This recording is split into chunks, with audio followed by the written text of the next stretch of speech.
আপনারা তো উদ্বিগ্ন স্বাভাবিকভাবে, শুধু যে আপনারা নয় আমরাও উদ্বিগ্ন। ভার্ডিক্টটা ডিএ মামলার যে ভার্ডিক্ট বা রায় যাই বলুন না কেন এখনো পর্যন্ত তা প্রকাশ পাচ্ছে না। সেই ব্যাপারে আমরা তো বারবার বলেছি যে আমাদের মাননীয় যে সুপ্রিম কোর্টের যে আইনজীবী আছে তারাও খবর নিচ্ছে। মাননীয় ফিরদৌস শামীম তিনিও খবর নিয়ে এসছে। আপনারা অনেকেই আমাকে বলছেন, আমার প্রেসিডেন্টকে বলছেন যাতে মেনশন করে ভার্ডিক্টটা যাতে বের হয় সেই ব্যাপারে অগ্রসর হওয়ার জন্য। কিন্তু সেটা কতটা সুখকর হবে সেটাতে তো আমরা সন্দিহান, সেটা তো আপনারা জানেন। আজকে সেই বার্তাটাই আমি মাননীয় ফিরদৌস শামীমের কাছ থেকে একটু শুনে নিতে চাইছি, আপনারাও সেটা জানতে পারবেন। দেখুন, বিচার শেষ হয়েছে, বিচার পর্ব শেষ হয়েছে এবং প্রতিদিন যেমন মলয়বাবু ফোন আমিও প্রতিদিন ফোন পাই, এবং শুধু প্রতিদিন ফোন পাই তা নয়, হাইকোর্ট চত্বরে পা দেওয়ার সঙ্গে সঙ্গে, কারণ আপনারা জানেন হাইকোর্টের যারা কর্মী আছেন সেই কর্মীবৃন্দ এই ডিএ মামলার ফলে তারাও বেনিফিটেড হবেন। ফলে প্রতিদিন প্রতি মুহূর্তে এই প্রশ্ন শুনতে হয়, কিন্তু এই প্রশ্নের ডেফিনিট অ্যান্সার দেওয়া যায় না। তার কারণ হচ্ছে বিচার ব্যবস্থাটাই সেরকমই। তার কারণ যখন একটি মামলা আর্গুমেন্ট শেষ হয়ে যাওয়ার পরে যদি জাজমেন্ট রিজার্ভড হয়, তাহলে সেই বিষয়টি একেবারে বিচারালয়ের আওতাধীন একটি বিষয়। ফলে সেই বিষয়ে একেবারে কোনো প্রকার হস্তক্ষেপ করার কোনো প্রকার সুযোগ থাকে না। ফলে সেক্ষেত্রে যদি আপনারা যে কথা বারবার মলয়বাবু বলেন, যে মেনশনিং এর কথা খুব স্বাভাবিকভাবে বলেন, কিন্তু সেক্ষেত্রে ফল হিতে বিপরীত হয় অনেক সময়।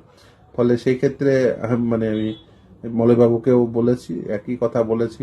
আমি অন্যান্য যেমনভাবে সম্ভব যে এটা কি করা উচিত এই নিয়ে আলাপ আলোচনা, কিন্তু সেটা আলটিমেট যেটা বলার কথা সেটা হচ্ছে যে আমাদের অপেক্ষা ছাড়া আর অন্য কিছু এই মুহূর্তে করার সুযোগ খুব স্বল্প।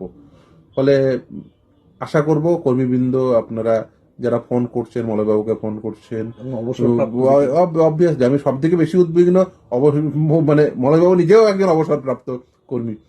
ফলে অবসরপ্রাপ্ত কর্মীদের নিয়ে আমি সব থেকে বেশি উদ্বিগ্ন। তার কারণ তারা যে পেনশন অ্যামাউন্টটা পান সেটা অত্যন্ত স্বল্প, এবং আজকে দিনে দ্রব্যমূল্য বৃদ্ধির থেকে বড় কথা ওষুধের দাম।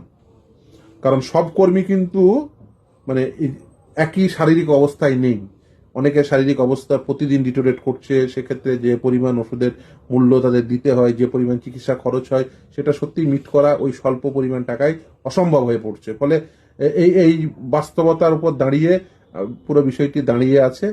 আশা করব, আমাদের আশা করা ছাড়া অন্য কোনো উপায় নেই। তবে নিশ্চিতভাবেই কিছুটা সময় যাক, নিশ্চিতভাবেই অন্য ভাবনা চিন্তা কিছু করা যায় কিনা সেই নিয়ে আমরাও ভাবছি। যদি কিছু সম্ভব হয় আলাপ আলোচনা করছি। মলয়বাবু, আমি বিকাশবাবুর সঙ্গে অ্যাজ ওয়েল এজ রহিম সাহেবের সঙ্গেও সকলের সঙ্গে কথা বলে এই পরপর 2 সপ্তাহ আমি দেখেছি নিশ্চিতভাবে এই যে বিভিন্ন মামলার সূত্রে আমাকে যেতে হয় সুপ্রিম কোর্টে। ফলে অন্যান্য আলাপ আলোচনার সঙ্গে সঙ্গে এই আলাপ আলোচনাটাও থাকে, কিন্তু আমাদের অপেক্ষা করা ছাড়া এই মুহূর্তে আজকের দিনে দাঁড়িয়ে, কালকের বাস্তবতা হয়তো বা অন্য কিছু যদি তৈরি হয়, নিশ্চিতভাবেই আমরা চেষ্টা করব যে অন্য কিছু যদি করা যায়, কিন্তু এই মুহূর্তের সেই বাস্তবতার জায়গা থেকে অপেক্ষা ছাড়া অন্য কিছু করার সুযোগ নেই। এটা বুঝবেন, কর্মীবৃন্দ বুঝবেন, সকলেই বুঝবেন। তার কারণ হচ্ছে একটি মামলা যখন আর্গুমেন্ট শেষ হয়ে যায় তারপরে সম্পূর্ণটি বিচারালয়ের আওতাধীন বিষয়। এর বেশি কিছু বলাটা সমীচীন নয়।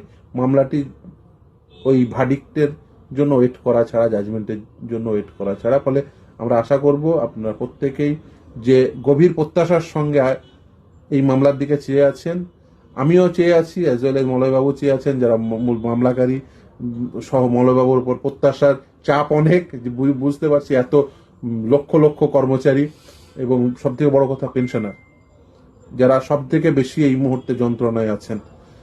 ফলে তাদের যে চাপ, সেই চাপ বুঝতে পারছি, কিন্তু তারপরে আমাদের অপেক্ষা করতে হবে। আপনারা প্রত্যেকেই এই অপেক্ষা করবেন, এই প্রত্যাশা রাখি, এবং আমরা আমাদের পক্ষ থেকে যা যা করার নিশ্চিতভাবেই করার চেষ্টা করব। কিন্তু এই মুহূর্তে অপেক্ষা করা ছাড়া অন্য সেক্ষেত্রে ফল কিন্তু হিতে বিপরীত হয়। আপনারা এর আগে এক্সপিরিয়েন্স করেছেন। ফলে আমি চাই না, এই মামলা অত্যন্ত সেন্সিটিভ মামলা, অত্যন্ত গুরুত্বপূর্ণ মামলা, যে মামলার সামান্য ত্রুটি বিচ্যুতি যে মামলায় অনেক অনেক কিছু পরিবর্তন করতে পারে। ফলে এই মামলার ক্ষেত্রে আমাদের প্রত্যেকে ধৈর্য ধরতে হবে। ধৈর্য ধরা ছাড়া এই মুহূর্তে অন্য কিছু না ভাবাই ভালো।